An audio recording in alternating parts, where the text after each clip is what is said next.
Ito pala yung ginagawa natin, kabayan, yung Cadillac XT5 B6 2019 model. Yung ginagawa natin yung antina, basag, pinalitan natin ng bago. Pero bago yung antina, pero sikanahan siya, kabayan. Ayan. So basag yung isa kasi na-repair natin yung taas. Tingnan mo yung taas, na-repair natin yan.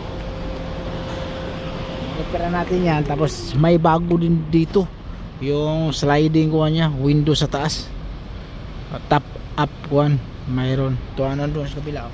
Yan, tinanggal natin yun. Yan. Ano. Tapos yung pagtanggal naman dito ng decor sa taas, naka-clip lang yun siya. Tatanggalin mo lang yung sun visor, yung grab handle niya. Yung grab handle naman hindi mahirap. Yung mahirapan ka yung sa gitna, yung pagbaba ng kuhan. Ito, kita ko sa inyo. Pero kayang-kaya nito sa kabayan kasi naka-clip lang dito siya. Akala ko walang clip pero naka-clip lang yan. Ipakita ko sa inyo. Ito sa gitna. Ito yung sa gitna. Yan o.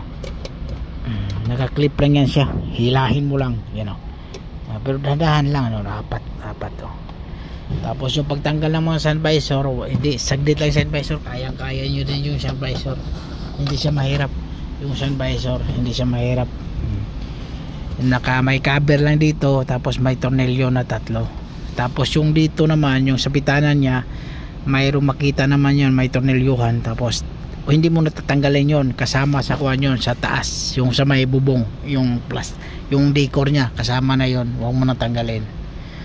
O ganun lang pag simple, kabayan. Katulad dito, kabayan, ito yung bracket niya, kabayan. So nilagyan ko ng para hindi mahulog, para pa kasi ito sa loob to sa loob to siya yan ang technique dyan, para pag ilagay natin, tatanggalin na natin to para hindi siya mahiwalay. Naka-clip kasi ito dito yan o.